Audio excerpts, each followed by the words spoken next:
লাগে রামদিঘি সাগর পার। রামদিঘি সাগর পার থুইয়া তুমি প্রেমলালার দিঘির কাছে কেমনে আইলা?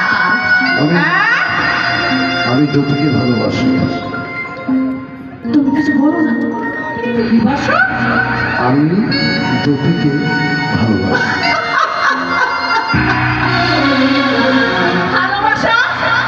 ভালোবাসা এতই সহজ? একটি লাল গেঞ্জি, একটি কোট, একটা জিন্সের প্যান্ট, জন্মদিনে এসে পায়ে পড়ে ওকে কিছু বলো না। একদম একটা কথা বলবি না, ওকে কিছু বলো না। ভালোবাসা হয়ে যায়? হ্যাঁ, এসব দেখিয়ে একটা ফোলা ফোলা মেয়েকে তার জীবন নষ্ট, যৌবন নষ্ট করার জন্যই কি তোমরা আসো? ফকিরের বাচ্চা! এই মহিলা, এই! চুপ, চুপ! অনেকক্ষণ ধরে আপনার কথাবার্তা শুনতেছি, আপনার কথা ভালো না একটাও। আপনার একটা ভাষা উচ্চারণ ঠিক নাই, আপনার ভাষার ভিতরে কোনো মধু নেই। আপনি মানুষকে মানুষ মনে করেন না। না এই, কি মনে করেন আপনি নিজেকে? কি মনে করেন আপনি নিজেকে? আমার দিনাজপুরের বাবা, আমার দিনাজপুরের ছেলে, এই! আমাদের ভিতরে মায়া দয়া সব আছে, আপনার ভিতরে তাই নেই না আমরা। এই মহিলা, সারা জীবন নিজের ছেলের বউকে চুলের মুঠি ধরে কাজ করেছেন, বান্দির মতন করে খাটাইছেন, পরের মেয়ের মারধর করেছেন। লজ্জা করে না? লজ্জা করে না? সারা জীবন আপনার বয়স হয়ে গেছে, এখন পর্যন্ত এই অভ্যাসটা ছাড়লেন না। আর একটা কথা বলে রাখবেন, আজ থেকে এই জ্যোতির গায়ে যদি একটা আঁচড় পড়ে, আমি দিনাজপুরের ছেলে। মনে রাখবেন, আপনার ভালো হবে না, আপনার খারাপ হয়ে যাবে।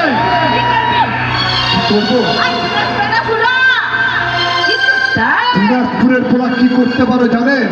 আর একদিন যদি আপনি জ্যোতির গায়ে হাত দেন, যে হাত দিয়ে বাঁধতে লোকে ওই হাত কাইতে হাতে বানাই দেব। এই মহিলা, খবরদার, সাবধান। কি মনে করেন আপনি নিজেকে? কি মনে করেন? দিনাজপুরে আসছেন, আপনি ভালো হয়ে যান। সারা জীবন সিনেমার ভিতরে মানুষের মাথার চুল ধরছে, বান্দির মতন খানাইছে, ঠিক আছে? এই মহিলা, এটা দিনাজপুর, ভালো হয়ে যান, সময় থাকতে ভালো হয়ে যান, নইলে টুটি সুরা কল্লারা কাইতে হাতে ধরাই দেবো। ভালো হয়ে যান। এখনো বলছি, আমরা দিনাজপুরের মানুষ ভালো, আমরা ছেলের বউকে নিজের মেয়ে মনে করি, নিজের মেয়ে। আজ থেকে ভুলে যান। আমার কথাটা বুঝতে পারছেন আপনি? আমার দিকে তাকান, আমার কথা বুঝতে পারছেন? হ্যাঁ, পেরেছি। আজ থেকে ভালো হয়ে যাবে। বলেন, আমি আজ থেকে ভালো হয়ে যাব। হ্যাঁ, আজ থেকে আমি ভালো হয়ে যাব। আজ থেকে কোনো মেয়ের, কোনো পোলার বউয়ের চুলের মুঠি ধরবো না। আজ পর থেকে কোনো ছেলের বউ চুলের মুঠি আমি ধরবো না। দিনাজপুরে এসে আমার জীবন সার্থক। এরকম একটা খারাপ মহিলা আজকে দিনাজপুরে এসে ভালো হয়ে গেছে, তুলে একটা তালি হবে তার জন্য। শোনেন, ওনার নাম রিনা খান।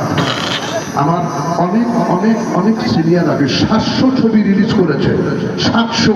কিন্তু একটা কষ্ট ওনার মনের ভিতরে, আমার মনের ভিতরে, এটা বাংলাদেশের শাবানা ম্যাডাম থেকে শুরু করে এমন কোন নায়িকা নাই, শাবনূর মৌসুমী কবির থেকে শুরু করে, যে চুলের মুঠি তার ধরে নাই।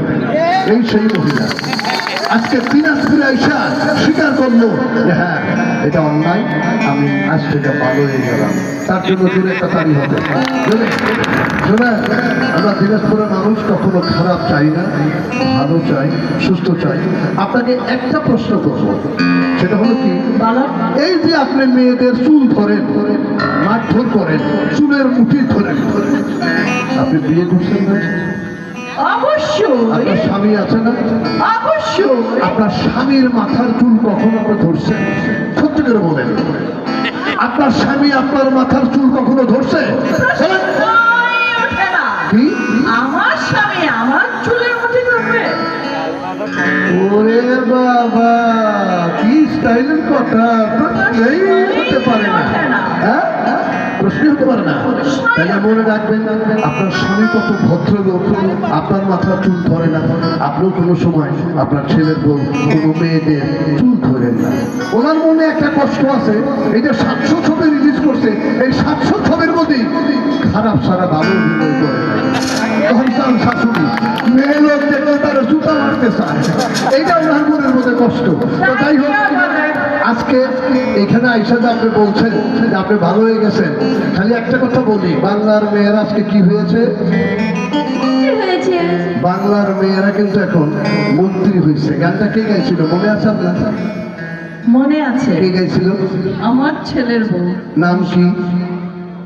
মৌসুমী গিয়েছিল। মৌসুমী এই গানটা করেছে। আজকে মৌসুমীর অভিনয় করবে জ্যোতি, আর এই গানের সঙ্গে হ্যাঁ বলেন বলেন বলেন। যদি মন্ত্রী না হয়ে হ্যাঁ আমরা বউ শাশুড়ির যুদ্ধের মধ্যে চলে যাই, হ্যাঁ। তাহলে কেমন হয়? না না, দিনাজপুরের বাসী কোনোদিন বহু শাসনের যুদ্ধ আর চায় না, ঠিক আছে?